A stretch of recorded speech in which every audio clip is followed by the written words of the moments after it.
I can't make my hands go everywhere. How's that? Okay, we're recording. Are we on? We are on. Are we on? We Okay. are on. Evan Katz. I came back from that hammock on the beach just for this. Was it the banana hammock? Banana hammock, and because I was late, I got sand in my ass, but I'm not going to. I'm just going to do this for you. When do we go on? We're on now. Oh, hey Tom, how's it going? Going good, Evan. It's the Tom and Evan show done remotely. Hey, birthday boy. Birthday boy. Yeah, Tom. It's my birthday tomorrow. So technically tomorrow. Tomorrow. I'm Do you starting. realize you're losing your hair? What hair? I am Mr. Funny. My eyebrows might be getting some gray. I'm glad you caught me before I hit the pain pills. My stomach is pretty messed up. But for your friends and our audience, feeling much better. I think that I've had at least one more cancer fall since our recordings. I don't remember. I think we had a recording last August when I was there, and you were in good shape. We were off in, what's that part of San Diego we were in? Coronado? No. That's yeah, Little Italy. Little Italy. Yeah. Yeah, it's a wonderful place, isn't it? It is cool. And I tried to, more. Just to let everybody know, I tried to set us up with backgrounds. You with a San Diego background, and me, I'm in Marietta, Georgia. This is the Big Chicken, the famous. Hey. Oh, is it? Yeah, move over. There it is. I think I got thrown out of that place one time. I used to be a wild man before I got sick. But, well, happy birthday, Tom. So what's going on? What do you think of this pandemic, man? God, what do you know what? I was in my hammock earlier today because I needed a mental health break. I needed to take a half an hour and just relax because this wears on me. I mean, I don't know. Everybody I talk to, that's the topic of conversation is how much this wears on you. And I just noticed that my temper is a little shorter. My frustration's a little shorter. Overall, I'm keeping busy and I'm still working and I'm doing fine. It's a big, huge social adjustment. I was talking to my doctor today. I had my annual physical as a good boy. And we were talking about if you're in the store wearing a mask and you smile at somebody, they have no idea that you're smiling at them. Like people are much more antisocial. Sounds like most of my clients. They can see your eyes move and they might think you're smiling, but they have no confirmation because we're covered up like that. So it's a little odd. And there's a little bit of weight that comes with it. But, you know, overall, we're all, most of us are in pretty good shape, decent shape. So, well, especially for a, social cat like you, you like to get out and do your thing. So look, this pandemic. Hold on. Let me ask you the question in reverse, but let me just say this, because I said this to you the other day. When I go out and I run into people, when I'm actually socializing, which I'm not doing right now, two questions people ask me. They always ask me about real estate and how real estate is. And they always ask, the first question they ask me is, how's your friend Evan Katz doing? And these are people that don't even know you. They just know the stories that we've shared.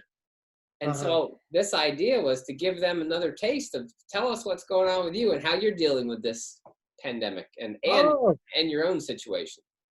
Well, at the moment, I'm pretty much okay. I got over another bout with cancer in December, just a few months ago. It was a much easier roll than the one before it. That's the one, that you really helped me on where I, almost died. Yeah. But, I don't look like a toothpick anymore. And, you roll through that stuff. It's funny, this pandemic, the people, of course, it's terrible. I feel so bad for people. But the truth is, I couldn't figure out why I didn't feel any different. And that's because I've had a pandemic since I got sick. I remember the day, the time, life stopped, couldn't work, got to keep things going, got to pay the rent. Plus, I couldn't move. I was stuck in the house. I had no socializing. I was in the hospital. I was very dependent on other people. It sucked. And I look at other people and I'm like, yeah, man, I'm not so bothered about this pandemic because, you know, I've You're already been put out to the pasture, man. yeah. We So talked about you're suffering. You've suffered a disruption for the last 5 years. The rest of us have been suffering a disruption for the last 5 weeks. Yeah, 2010 it started, man. Yeah. 2010. So I've made it 10 years. They expected me to make it 5. After the second one, they gave me a year. Anyhow, you know, to your friends, I want to say thank you so much. I've got my mojo back, and I don't do much socially because I always get tired. I can't work at the moment. Although, did I tell you, Tom? Well, I sure. went out and got a certification to teach English as a second language. So I'm going to try that online, and I'm going to try to specialize in working with particularly Japanese and Taiwanese kids who are trying to come over here with the exams. And, you know, I'm just going to keep rolling, man. Something happens, I'll deal with it then. The way I see it, pandemic's a great time to try and tutor. That's the one thing I admire about you, Evan, is you always have a plan, and the plan involves obviously some things to do and some goal in the future. Gotta have it, man. But hope. Even It involves when I some was hope. as sick as I could get, Yeah. as sick as I could get, my plan was, and my goal was staying alive. That's all I did Yeah. for a year. But you know, yeah, and you get stronger. You get a lot stronger personally, I think. And you know, man, I'm broke. I live on the beach. I have my hat and my sunglasses and my dog. And I just try to be a good guy to other people, man. And I just keep rolling. Seems to work.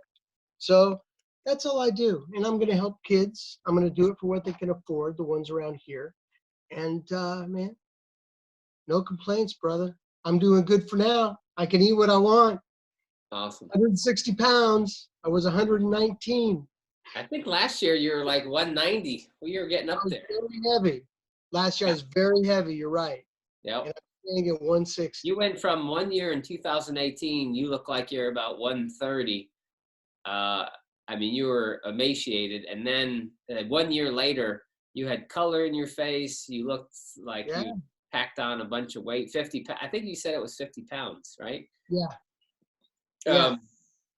And so I think the interesting thing is that, and you know, you and I talk every once in a while, but I don't see you. So I don't always get to see how you're doing. And I think this is a great venue for people to hear your voice and see what's going on. The one good thing, I mean, the one, oh shit. Folks, this is called chemo brain. You just forget. I have no idea what I was just How talking. do you remember what chemo brain is if you forget? Well, because that permeates. That's been there forever. It's kind of like, you know, you just kind of deal with it. Yeah, it'd be great, excuse me, if we were hanging out, except that you go broke because I don't make any money. That would be okay with me. Although right now, I don't know. I have a couple things cooking. But you know, I think there's an uncertainty in this world right now where we wonder. Guess what having cancer is like, my friend? Yeah. Uncertainty, and you never know what's going to happen, and shit always happens. What you got to learn is to roll with it, man. It has nothing to do. It has nothing to do with what happens. I have more. Let me ask you this question, because I think of this of myself, and that is, my therapist has retired, so I don't have one anymore. When she retired, by the way, she said, I give you 35 years in the business, and she said I was her longest patient. Focus, man. Nobody's gonna watch this. Hey, but here's the deal. No, here's the deal, because I think of this. I wouldn't watch it. It's too long. I'm listening. This is what I think of, and you have a lot of things to add, and that is, how do you what's your level of self-talk, or how do you counsel yourself in these situations? Because that's one of my strategies is I'm like, what would such and such, what would Evan tell me, or what would somebody I respect tell me, or what would I tell me if 6 months down the road looking back? How do I get through stuff like this? Because it is, there's people that are more heavily disrupted. I think real estate personally is just a big disruption in somebody's life. But when you throw in, everything's relative, man, right?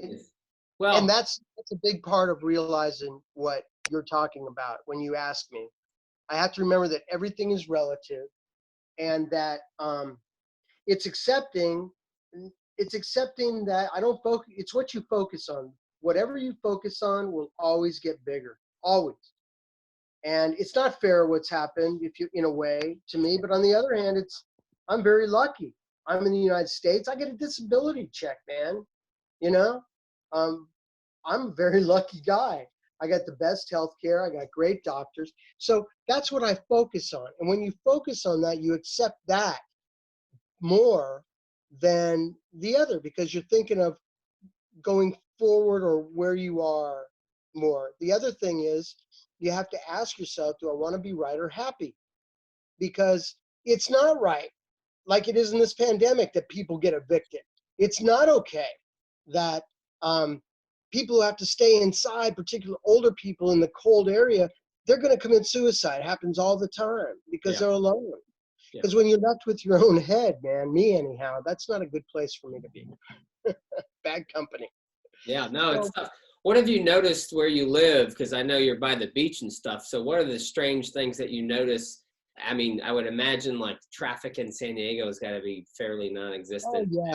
And then No, it's nothing, especially here coming on the summer. It's killing the businesses. And get this, they roped off the whole beach from the street over. You cannot touch the sand. I love San Diego, but these are some dumbass people. Yeah. So you get, the irony is you can crowd the sidewalks up against the beach, but you can't get in the beach. Oh, you can't even go on there. I don't get that. They set up the sidewalks because they know that's where everybody wants to go. I know, but I just think that if everybody was 6 to 10 feet apart and you're on the beach, that's safe. That's just as safe as being 6 to 10 feet apart on the sidewalks. Well, government are generally average to incompetent people. Not all of them, I think, but they are. Well, when you put them together, So that's what I would say, those two things. And, for me, I think what I've learned to slow down a little, because I would go really fast. I've learned to not push it, because when I push it, it hurts. And right now, I'm having stomach problems, and it feels just like cancer again. But I can't get in because of the virus to get it, the exploratory stuff. But so I have to deal with it right now. And instead of getting resentful and angry about it, what I use is humor and acceptance. It's like, you know what? This really sucks, but there's not anything that I can do about it. And thank God I got some pain pills and people like you, my friends, to talk to. Yeah. So I don't worry about it, man.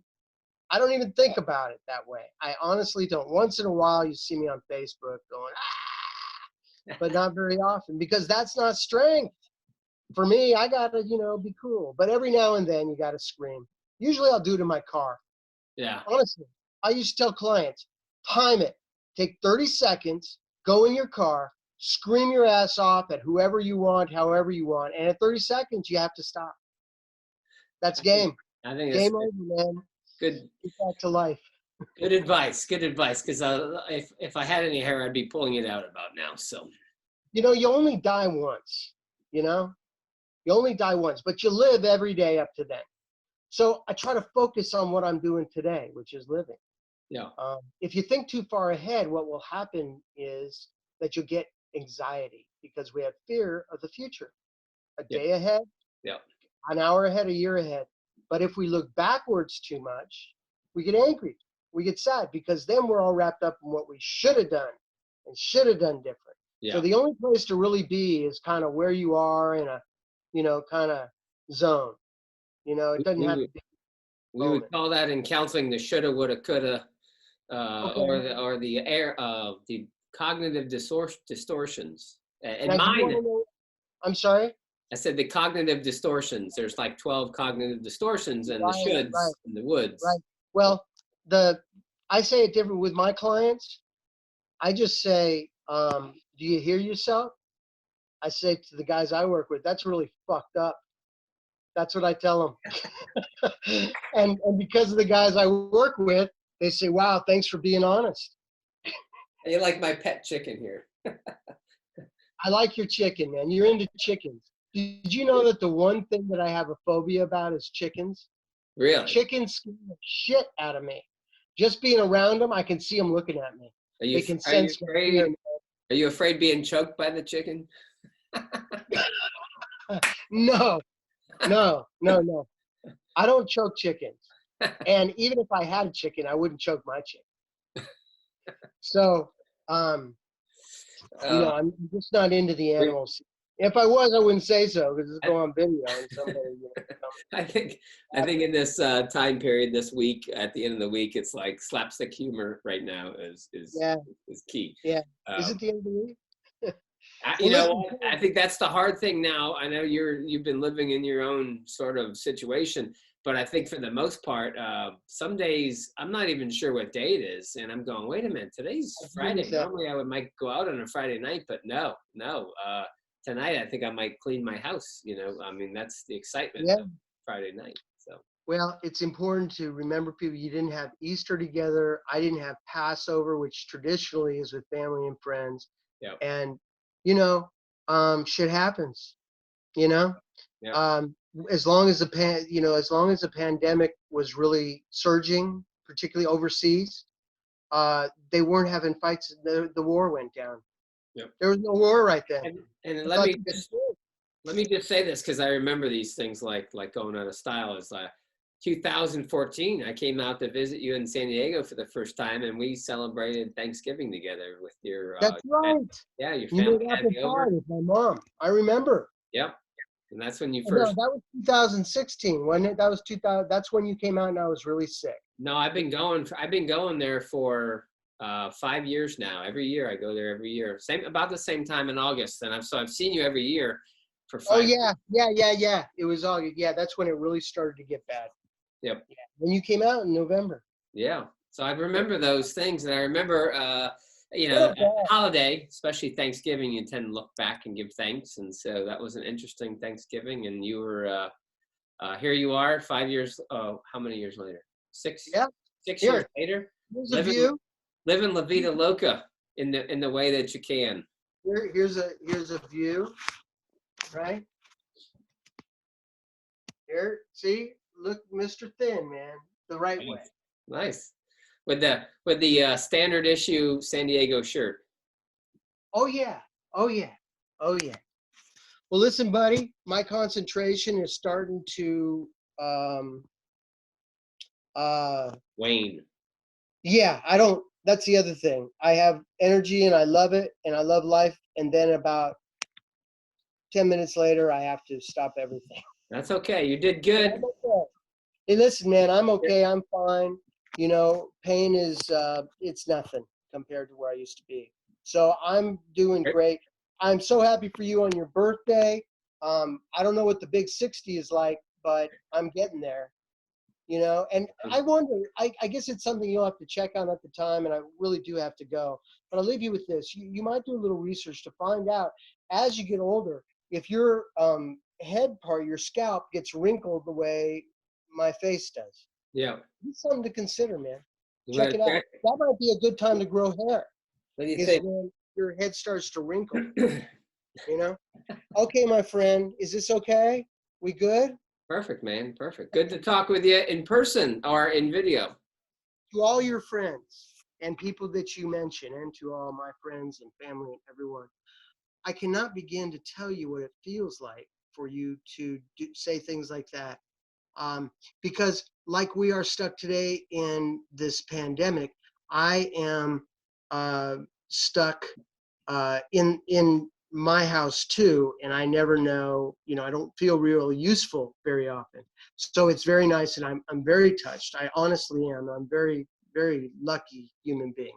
I'm probably the luckiest. And I of all the people who've asked, I try and relate each time I talk to you, but honestly, it goes beyond that number because, and it's really weird because it happens. People who've been watching that I don't even know have been watching, and they would come up and say, "Hey, how's your friend Evan?" And I thought, "Oh, you know Evan?" Wait, no, wait a minute. You don't know Evan. You know him via video, but you're not, because we were what I'm trying to share with people is you and I had a history. We were colleagues as counselors prior to this, and we were friends through the speaking group, Toastmasters, and then we've been friends ever since. So. And we went to the speaking group for humor. Yeah, yeah, we went back. We go back. I think it's about 10 years. So. Hey Tom, I'm done, buddy. I gotta go. I love you. Good to talk with you. I love you too. Take care of yourself. Stay safe. I will. Peace You out. too. You too. All Peace right. out, brother.